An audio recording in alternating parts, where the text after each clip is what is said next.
কিছু মানুষ এত সুন্দর করে গুছিয়ে মিথ্যা কথা বলে, বোঝা কঠিন কোনটা সত্য আর কোনটা মিথ্যা। বড়লোক হওয়ার জন্য কঠোর পরিশ্রম করতে হয়, কিন্তু ভদ্রলোক হওয়ার জন্য তার চেয়ে বেশি পরিশ্রম করতে হয়। এছাড়া ভদ্রতা একটা মানুষের পারিবারিক শিক্ষা। যদি ভালো থাকার ইচ্ছা থাকে, নিজের দায়িত্ব নিজেকেই নিতে হবে। অন্যের উপর নির্ভর করে কখনো ভালো থাকা যায় না। প্রয়োজন মেটাতে যারা করে শুধু অভিনয়, তাদের পরিচয় জানা সত্ত্বেও বিশ্বাস করতে ভয় হয়, কারণ বিশ্বাস শব্দের মর্যাদা রক্ষায় তাদের কোনো যোগ্যতা নেই। হৃদয়হীন মানুষগণ কখনো অনুতপ্ত হয় না।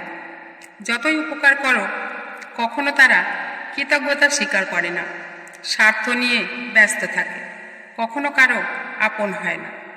গাছের বয়স হলে ফুল ফল না দিলেও মিষ্টি ছায়া দেয়, দেহ মন জুড়িয়ে যায়। বাবা মায়ের বয়স হলে তেমন কাজকর্ম না করলেও আশীর্বাদ দিতে পারে, সেই আশীর্বাদ যোগ্য সন্তানরাই পায়।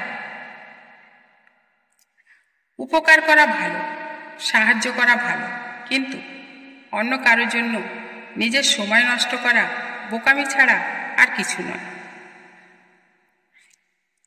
অনেকের অবহেলায় মন ভারাক্রান্ত হয়ে উঠলে বুঝে নিতে হবে, ওই অবহেলাই শিখিয়ে দেবে নিজেকে কেমন করে ভালো রাখতে হয়।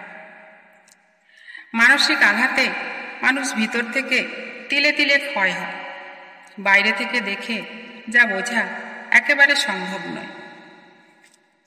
পরিবর্তনের রহস্য হল নিজের সমস্ত শক্তি দিয়ে পুরাতনের সাথে লড়াই করার উপায় নয়, বরং নূতনকে গড়ে তোলার জন্য সমস্ত শক্তি কেন্দ্রীভূত করা।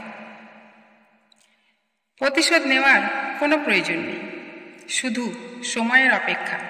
যারা অকারণে আঘাত করে, মিথ্যা অপবাদ দেয়, তারা তাদের কর্মের শাস্তি ঠিক সময়ে পাবে। আর যে ভাগ্যবান, সে নিজের চোখে তা দেখতে পাবে।